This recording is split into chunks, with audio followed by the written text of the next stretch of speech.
ये वीडियो खासतौर से उन पेशेंट्स के लिए जो हिम्स हॉस्पिटल में एडमिटेड हैं या फिर वर्चुअल ओपीडी के माध्यम से हमसे जुड़े हैं। खास तौर पे जो किडनी फेलियर के पेशेंट्स, अगर आप ग्रैड सिस्टम पे हैं, gravitational resistance and diet system पे, तो सेफ्टी के कुछ टिप्स आपको हमेशा ध्यान रखने हैं। सेफ्टी के 6S, खास तौर पे जब आप हेड डाउन टिल्ट थेरेपी करेंगे और जब आप हॉट वाटर इमर्शन थेरेपी करेंगे। तो पहला S है स्लोली, धीरे धीरे, यानी कि हेड डाउन टिल्ट थेरेपी जब करेंगे and hot water immersion therapy करेंगे तो ये पहले दिन 2 घंटे करने की जरूरत नहीं, 2 आवर्स ईच। पहले दिन आपने आधे घंटा किया, पौना घंटा किया, आपने सिर्फ उतना टाइम के लिए किया जितने टाइम में आप कंफर्टेबल हैं। जैसे किसी भी तरह का अनईजीनेस, डिस्कम्फर्ट, वॉमिटिंग या थोड़ा सा आपको चक्कर आना, इस तरह के सिम्टम्स शुरू होते ही आपको डिसकंटिन्यू कर देना है।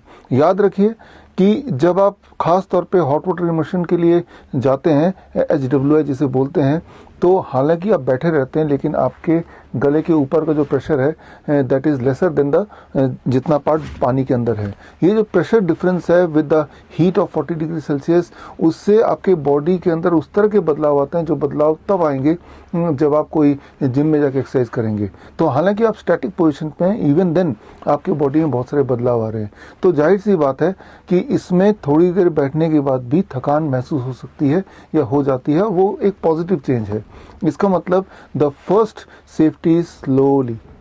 हेड डाउन टिल्ट थेरेपी में भी कुछ पेशेंट, अबाउट 10% पेशेंट ऐसा वो बताते हैं कि पहले दिन जब वो हेड डाउन टिल्ट पोजीशन पे रहते हैं तो कुछ देर में 15 मिनट, 20 मिनट, आधे घंटे में थोड़ा हेडेक टाइप होने लगता है। जैसे आपको सिम्टम आता है तो आप उसको डिसकंटिन्यू कर सकते हैं या कर देना चाहिए। ऐसा नहीं कि ये कोई खतरे की घंटी है, क्योंकि एक नया पोस्चर है, ग्रेविटेशनल पुल को आप यूज कर रहे हैं अपने बॉडी के लिए टू अचीव अ सर्टेन गोल, इसीलिए इस तरह के सिम्टम शुरू में आते हैं। जिस तरह से अगर आप सालों से दौड़े नहीं, अचानक आप थोड़ा भी दौड़ना पड़े तो दौड़ने के बाद अगले दिन या उस वक्त पैरों में एक अजीब सा दर्द, मसल पुल या मसल पेन होने लगता है, but that is a sign कि आपके मसल्स इनएक्टिव थे in a particular way for long time. तो अचानक जब उन सोए हुए मसल का यूज करने लगे तो बहुत सारे बदलाव आए और उस बदलाव को आप एहसास कर रहे हैं through some kind of discomfort या पेन। तो वो कोई खतरे की घंटी तो नहीं है, लेकिन उससे आपको ये पता चलता है कि कुछ खास तरह के मसल्स या खास तरह की बॉडी में एक्टिविटीज हो रही है जो शायद पहले नहीं हुई। एंड इस केस में that is because of HDT, head down tilt therapy, and that is because of hot water immersion therapy. So the first S is slowly. मैं रिकमेंड करता हूं कि आधे घंटे से पौने घंटे हेड डाउन टिल्ट थेरेपी, आधे घंटे से पौने घंटे हॉट वाटर इमर्शन थेरेपी से भी आप शुरू कर सकते हैं। एट द सेम टाइम कई सारे पेशेंट्स ऐसे होते हैं कि वो लगातार 2 घंटे पहले दिन से ही बैठते हैं तब भी उनको कोई डिस्कम्फर्ट नहीं होता। So this means they can go for 2 hours. या फिर आप ऐसा भी कर सकते हैं कि पौना घंटा करके दिन में 2 बार 3 बार करके आपने अपना 2 घंटे का रिजीम पूरा कर लिया। So the first is start slowly. पहले दिन ही एकदम 2 घंटे करना है, डिस्कम्फर्ट के बावजूद भी करना है, ऐसा नहीं करना है। That is the first S, slowly. Second S, that is very very important, that is again slowly. खास तौर पे हॉट वाटर इमर्शन थेरेपी में जब आप अपना थेरेपी करके उठेंगे तो उठते वक्त आपको झटके से नहीं उठना है। याद रखिए, जब आप हॉट वाटर इमर्शन टब में बैठे हुए हैं तो इससे नीचे वाले हिस्से का जो प्रेशर डिफरेंस है that is about 2% more than the pressure of the part above the water. तो ये 2% प्रेशर डिफरेंस की वजह से आपके बॉडी में बदलाव आ रहे हैं, और एक झटके से उठेंगे तो वो डिसबैलेंस हो जाएगा और कुछ लोगों को चक्कर आ सकता है, कुछ लोग बेहोश हो सकते हैं या हो जाते हैं, क्योंकि वो ऐसे भी फ्रेजाइल होते हैं। After all you are a patient, तो पहले से ही फ्रेजाइल है, ऊपर से झटके से। मैं तो ये बोलता हूँ कि सुबह भी आप सबके लिए है, जो लोग पेशेंट नहीं है उनके लिए भी, सुबह जब आप नींद से उठते हैं तब भी झटके से नहीं उठना चाहिए। आप धीरे धीरे उठें, फिर बैठें, फिर हाथ की उंगलियां, पैर की उंगलियां थोड़ा हिलाएं और गर्दन हिलाएं ऊपर नीचे। अब धीरे धीरे आप खड़े हों। This is the right posture. अगर सोते हुए सुबह अचानक आप तेजी से उठ खड़े होते हैं तब भी आपका ब्लड का फ्लो एक पर्टिकुलर ढंग से था बिकॉज ऑफ ग्रेविटेशनल पुल, और जब आपने पोस्चर पूरा चेंज कर दिया because of that 90 degree change in the posture, आपका जो ग्रेविटेशनल पुल डिसबैलेंस हो गया and that may sometime cause even a cardiac arrest. तो और ख़ास तौर पे हॉट वाटर इमर्शन में, हेड डाउन टिल्ट थेरेपी में जब आप उठेंगे बहुत ही स्लोली ग्रेजुअली उठने से पहले हाथ की उंगलियां चलाना, पैर की उंगलियां चलाना, गर्दन चलाना, और फिर धीरे धीरे धीरे धीरे, और ज़रूरत पड़े तो जो स्टैंड बाई आपके जो अटेंडेंट हैं उसकी मदद से धीरे धीरे उठे। जिस तरह से आपने कभी गौर किया होगा कि स्पेसशिप से जब एस्ट्रोनॉट नीचे आते हैं धरती में वापस, तो शुरू में जब वो उठते हैं तो वो खुद नहीं उठ पाते, 2-3 लोग मिलके उसको धीरे धीरे उठाते हैं, और फिर वो यहाँ के वातावरण के हिसाब से, क्लाइमेट के हिसाब से वो अपने आप को फेमिलियर करते हैं, और तब गाड़ी आगे बढ़ती है उस तरह से। ठीक उसी तरह से आपका ये निचला हिस्सा जब पानी के अंदर होता है, वो स्पेस वाला जो एहसास है, पार्शियल द ग्रेविटी का जो अलग तरह का दबाव है वो फील कर पाते हैं। इसीलिए बड़ा इंपॉर्टेंट है the second that is slowly उठना, चाहे वो हेड डाउन टिल्ट थेरेपी हो, चाहे हॉट वाटर इमर्शन थेरेपी हो, चाहे सुबह सो के उठने के बाद हो। स्लोली उठना, उठने से पहले उंगलियों को चलाना, गर्दन को चलाना, इस तरह से थोड़े थोड़े मूवमेंट, इवन शोल्डर चला सकते हैं, and then you slowly get up. You may take the support of somebody who is standing near by. That is the second S. अब आते हैं थर्ड एस पे। Third S is stomach. ये दोनों के दोनों थेरेपी आपको तब करना है जब स्टमक आपका भरा ना हो, या प्रेफरेबली बिल्कुल खाली हो। अगर ज़्यादा खाली रहेगा तो ज़्यादा अच्छा काम करेगा, अगर भरा हुआ रहेगा तो एक चांस है कि थोड़ा बहुत उल्टी आ सकती है, या पानी या जो भी चीज़ पेट में है वो एसिडिटी की तरह से एहसास दे सकता है। इसीलिए मैं बोलता हूँ कि head down tilt therapy preferably सुबह पहली चीज़ करें, और हॉट वाटर इमर्शन थेरेपी रात को सोने से पहले करें, लेकिन खाना खाने के कम से कम 2 घंटे का गैप तो होना ही चाहिए। That is the third S. Now coming the fourth S. Fourth S is systolic blood pressure. Systolic blood pressure. अब सिस्टोलिक ब्लड प्रेशर क्या है? Very simple. आपको ये देखना है ब्लड प्रेशर आपका कितना है। वो जब भी आप दोनों थेरेपी करेंगे ब्लड प्रेशर ज़रूर मेजर करना है। और अगर आपका ब्लड प्रेशर तो सिस्टोलिक वन जो ऊपर वाला है 180 से ऊपर है, याद रखिए जो किडनी के पेशेंट्स हैं ना, उनका ब्लड प्रेशर कंट्रोल में रहता ही नहीं है, in spite of taking the medication. वो हायर साइड में रहता है, वही उनका नॉर्मल है। लेकिन अगर 180 से ऊपर है आपका सिस्टोलिक ब्लड प्रेशर, इसका मतलब हेड डाउन टिल्ट थेरेपी को अवॉइड कर सकते हैं या अवॉइड कर देना चाहिए।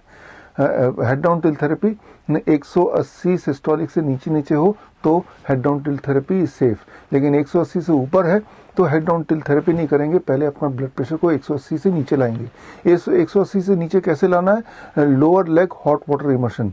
Lower leg hot water immersion यानी कि एक बकेट में 42 डिग्री सेल्सियस पे पानी भर के, ऊंचा बकेट, दोनों पैर रख देना है 20-30 मिनट। फिर दोबारा चेक कीजिए, आपका ब्लड प्रेशर 180 से नीचे आ गया तो आप समझ लीजिए now you are fit to do that is head down tilt therapy. Hot water immersion therapy कितने भी ब्लड प्रेशर में आप आराम से कर सकते हैं, क्योंकि hot water immersion therapy immediately blood pressure को घटाता है। तो ये और अच्छा है कि ब्लड प्रेशर जल्दी से घटेगा और एक नॉर्मल रेंज पे आएगा। जबकि head down tilt therapy blood pressure को पहले बढ़ाता है फिर फाइनली घटाता है। फाइनली ये दोनों थेरेपी ब्लड प्रेशर को कंट्रोल में लाते हैं। That is a good point about it. अब आता है पांचवा एस। पांचवा एस इज सेफ्टी बेल्ट। अब देखिए जो हमारे टब्स हैं, बाथ टब हैं जिसे बोलते हैं, डायलिसिस टब हम बोलते हैं, तो उस डायलिसिस टब के दोनों तरफ ये सेफ्टी बेल्ट है। हम अपने पेशेंट्स को ये रिकमेंड करते हैं जब भी आप टब में बैठें तो सेफ्टी बेल्ट जरूर लगा के बैठें, क्योंकि जब आप बैठे रहते हैं बाथ टब में तो ये एक सूदिंग सा फीलिंग आता है, साथ में कोई म्यूजिक चलता हो, साथ में आप थके भी हुए हों और रात का भी समय हो तो एक सूदिंग सा फीलिंग आता है। कई बार उसमें नींद भी आ सकती है, और नींद आएगा तो आप सिंक इन हो जाएंगे तो गड़बड़ हो जाएगा। रेयर टू रेयर केस में कभी ऐसा भी हो सकता है कोई पेशेंट बहुत फ्रेजाइल है तो वो बेहोश हो गया तो भी वो अंदर सिंक हो जाएगा। इसीलिए बड़ा इंपॉर्टेंट है कि आप सेफ्टी बेल्ट ज़रूर लगाएं, ताकि किसी भी रूप में, या कई बार क्या होता है कि पानी ज़्यादा होता है, पेशेंट बहुत ही हल्का होता है, वो अंदर ही फ्लोट कर जाता है तो भी वो सिंक इन हो जाता है। तो इस तरह के मिसहैप्स को अवॉइड करने के लिए आपको सेफ्टी बेल्ट ज़रूर लगाना है। अब आता है आखिरी S. The last S is standing near bye. ये ध्यान रखना है कि कोई ना कोई आपके पूरे थेरेपी के दौरान स्टैंडिंग नियर बाय, सामने ही कोई खड़ा मिले, कोई अटेंडेंट जरूर हो और अटेंडेंट अलर्ट हो हेड डाउन टिल्ट थेरेपी में, और खास तौर पे हॉट वाटर इमर्शन थेरेपी में। हॉट वाटर इमर्शन थेरेपी में जो हमारे हॉस्पिटल में है जो टब्स हैं उसमें सेफ्टी के लिए हमने एक पैनल, इलेक्ट्रिकल पैनल भी लगाया है ताकि वो इलेक्ट्रिसिटी का करंट किसी भी तरह से पेशेंट को पानी तक ना पहुंचे।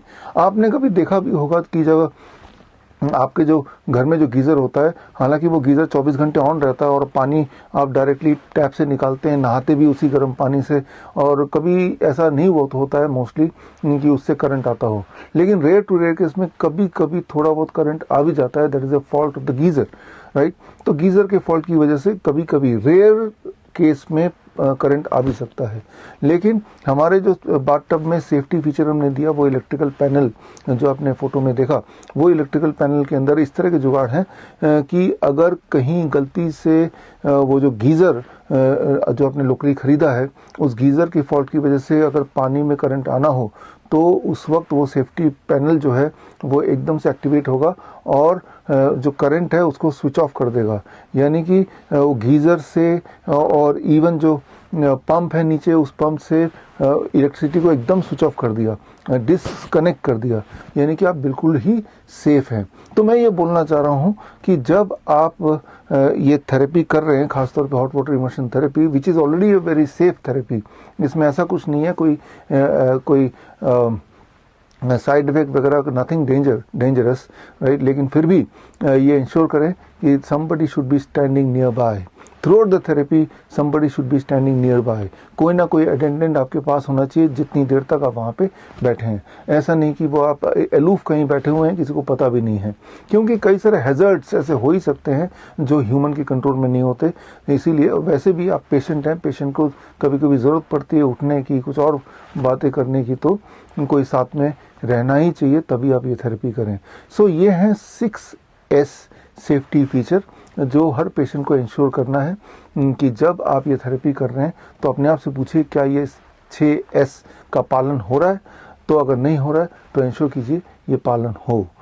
ऑल द बेस्ट, धन्यवाद, थैंक यू, जय हिंद। अगर आपको मेरे बताए हुए DIP डाइट, नाइस प्रोटोकॉल या पोस्चरल मेडिसिन से कभी कोई लाभ मिला है, और अगर आप मुझे सपोर्ट करना चाहते हैं, तो आप अपना एक वीडियो टेस्टिमोनियल मुझे व्हाट्सएप कीजिए 9871186229 पर। धन्यवाद।